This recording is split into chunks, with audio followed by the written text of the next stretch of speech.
ಈಗಿನ ಕಾಂಗ್ರೆಸ್ ಸರ್ಕಾರ ಮಂತ್ರಿಮಂಡಲ ಒಟ್ಟಾಗಿ ಅಟಕ ಬಿದ್ದ ರೀತಿಯಲ್ಲಿ ಬಿಡದಿ ರೈತರನ್ನು ಒಕ್ಕಲೆಬರಿಸಿ ಇವತ್ತು ಏನು ರಿಯಲ್ ಎಸ್ಟೇಟ್ ಮಾಫಿಯಾಗೆ ಜಮೀನು ಕೊಡಿಸುವಂಥ ಕೆಲಸ ನಡೀತಾ ಇದೆ. ಇದು ಉದ್ದೇಶ ನಿಮ್ಗೆ ಅರ್ಥ ಆಗ್ತದೆ. ಇನ್ನೊಂದು 20 ತಿಂಗಳಲ್ಲಿ ಚುನಾವಣೆ ಬರ್ತದೆ. ಅದಕ್ಕೆ ಹಣ ಕ್ರೋಢೀಕರಿಸಬೇಕಾಗಿರೋದ್ರಿಂದ ಏನು ಆ ಒಂದು ವ್ಯವಹಾರಗಳನ್ನು ಭೂ ವ್ಯಾಪಾರಕ್ಕೆ ಇಳಿದಿರ್ತಕ್ಕಂಥದ್ದು ದುರಂತ. ಇವತ್ತು ನೀವೆಲ್ಲ ನೋಡಿರ್ಬೋದು, ಕಳೆದ 9-10 ಅನ್ನೋದು ಏನು ನಿಗದಿಯಾಗಿತ್ತು ಬಿಡದಿಯಿಂದ ಪಾದಯಾತ್ರೆ ವಿಚಾರದಲ್ಲಿ. ಅದಕ್ಕೆ ಎಲ್ಲಿ ಈ ಹೋರಾಟ ಮುಂದಿನ ಸರ್ಕಾರಕ್ಕೂ ಅಥವಾ ಇವರು ಕಾಂಗ್ರೆಸ್ ಪಕ್ಷಕ್ಕೂ ತೊಂದರೆ ಆಗ್ತದೆ ಅಂತೇಳಿ 2 ದಿನಕ್ಕೆ ಸರ್ಕಾರದ ಜಿಲ್ಲಾ ಆಡಳಿತನ ಬಳಸ್ಕೊಂಡು ಆಡಳಿತ ಯಂತ್ರನ ಬಳಸ್ಕೊಂಡು ಏನು 2ನೇ ದಿನಕ್ಕೆ ಮುಡ್ಕೊಳ್ತಕ್ಕಂಥ ಪ್ರಯತ್ನ ಮಾಡಿದರು. ಅದು ಮುಂದುವರೆದ ಭಾಗವಾಗಿ ಇವತ್ತು 18ನೇ ತಾರೀಕು ನಾವೆಲ್ಲ ಏನು ನಮ್ಮ ಪಕ್ಷದ ವರಿಷ್ಠರ ಆದೇಶದಂತೆ 18ನೇ ತಾರೀಕು ಇವತ್ತು ನಗರದಲ್ಲಿ, ಬೆಂಗಳೂರು ನಗರದಲ್ಲಿ ಫ್ರೀಡಂ ಪಾರ್ಕಿಂದ ವಿಧಾನಸೌಧಕ್ಕೆ ಪಾದಯಾತ್ರೆ ಹೋಗ್ತಕ್ಕಂಥ ಒಂದು ಕಾರ್ಯಕ್ರಮ. ಅದಕ್ಕೆ ಇದು ರಾಜಕೀಯ ಉದ್ದೇಶ ಅಲ್ಲ, ಇದಿರ್ತಕ್ಕಂಥದ್ದು ರೈತರು ಉಳಿಸ್ತಕ್ಕಂಥ ಪ್ರಾಮಾಣಿಕ ಪ್ರಯತ್ನದಲ್ಲಿ ಕೋಲಾರ ವಿಧಾನಸಭಾ ಕ್ಷೇತ್ರದ ಸಮಸ್ತ ರೈತರು, ಕೂಲಿ ಕಾರ್ಮಿಕರು ಎಲ್ಲರೂ ಕೂಡ ಒಟ್ಟಾಗಿ ಸ್ವಯಂ ಪ್ರೇರಿತವಾಗಿ ಇವತ್ತು ದಿವಸ ಭಾಗವಹಿಸಿಕೊಂಡಿದ್ದೀವಿ. ಇದು ಅಲ್ಲಿ ಏನು ನಮ್ಮ ವರಿಷ್ಠರು ಎಲ್ಲ ನಮ್ಮ JDS ಮತ್ತು BJP ಮೈತ್ರಿ ಎಲ್ಲ ಪ್ರಮುಖರು ಅಲ್ಲಿ ನಡೆದಿರ್ತಾರೆ. ಅಲ್ಲಿಂದ ಪಾದಯಾತ್ರೆ ಮೂಲಕ ಒಂದು ಸಂದೇಶವನ್ನು ಕೊಡ್ತಕ್ಕಂಥದ್ದು.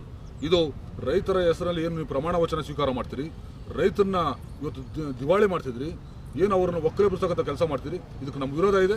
ನಿಮಗೆ ಆ ಥರದ್ದೇನಾದರೂ ಅಂಥ ಒಂದು ಟೌನ್ಶಿಪ್ ಮಾಡಬೇಕು, ಅಭಿವೃದ್ಧಿ ಮಾಡ್ತಕ್ಕಂಥ ನಿಜವಾದಂಥ ಕಾಳಜಿ ಇದ್ದರೆ, ಏನು ನಮ್ಮ ತಾಲೂಕು ಅಧ್ಯಕ್ಷರು ಹೇಳಿದಂಗೆ ಅನೇಕ ಬಡು ಪ್ರದೇಶಗಳಿದ್ದಾವೆ, ವ್ಯವಸಾಯಕ್ಕೆ ಯೋಗ್ಯ ಅಲ್ಲದಂಥ ಜಮೀನುಗಳಿದ್ದಾವೆ, ಅದನ್ನು ನೀವು ಅದನ್ನು ಕೊಡಿಸುವಂಥ ಕೆಲಸ ಮಾಡಿ ಅದ್ರ ಮೂಲಕ ನೀವು ಅಭಿವೃದ್ಧಿ ಮಾಡಿ.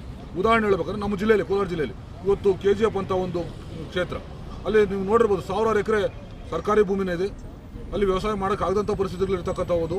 ಜೊತೆಗೆ 16,000 ಜನ ಪ್ರತಿನಿತ್ಯ ರೈಲಿಂದ ನಾವು ಬೆಂಗಳೂರಿಗೆ ಏನು ವಲಸೆ ಹೋಗ್ತಾ ಇದ್ದಾರೆ, ಏನು ಕೂಲಿ ಹರಿಸ್ಕೊಂಡು, ಅಂದರೆ ನಮ್ಮ ಉದ್ಯೋಗ ಹರಿಸ್ಕೊಂಡು.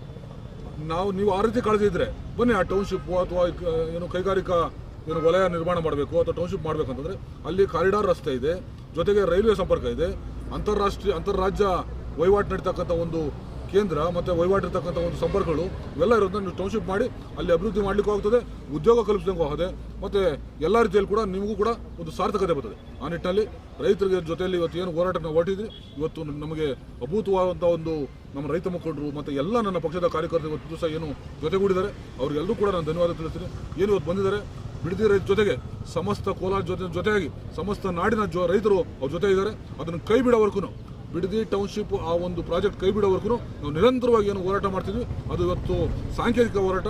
ಇದೇನು ಕೈ ಬಿಡಲಿಲ್ಲ ಅಂದರೆ ಉಗ್ರ ಹೋರಾಟ, ದೊಡ್ಡ ರಾಜ್ಯಾದ್ಯಂತ ದೊಡ್ಡ ಮಟ್ಟದ ಒಂದು ಹೋರಾಟ ಇಟ್ಕೊಳ್ಳಿಕ್ಕೆ ಏನು ವರಿಷ್ಠರು ಆದೇಶ ಮಾಡಿದರೆ ಆ ಪ್ರಕಾರ ನಾವು ಸಿದ್ಧರಿದ್ದರೆ ಅದ್ರ ಮೂಲಕ ನಮ್ಮ ಭೂಮಿ ನಮ್ಮ ಹಕ್ಕು ಅನ್ನೋ ಒಂದು ದಿಶೆಯಲ್ಲಿ ನಮ್ಮ ರೈತರ ಭೂಮಿನ ಉಳಿಸೋ ರೀತಿಯಲ್ಲಿ ಪ್ರಾಮಾಣಿಕ ಪ್ರಯತ್ನ ನಾವು ಮಾಡಲಿಕ್ಕೆ ಹೊರಟಿದ್ವಿ. ಅದಕ್ಕೆ ಸಹಕಾರ ಕೊಟ್ಟಂತ ಎಲ್ಲರೂ ಕೂಡ ನಾನು ಧನ್ಯವಾದ ತಿಳಿಸ್ತೀನಿ. ಎಲ್ರಿಗೂ ಶುಭವಾಗಲಿ. ನಮಸ್ಕಾರ.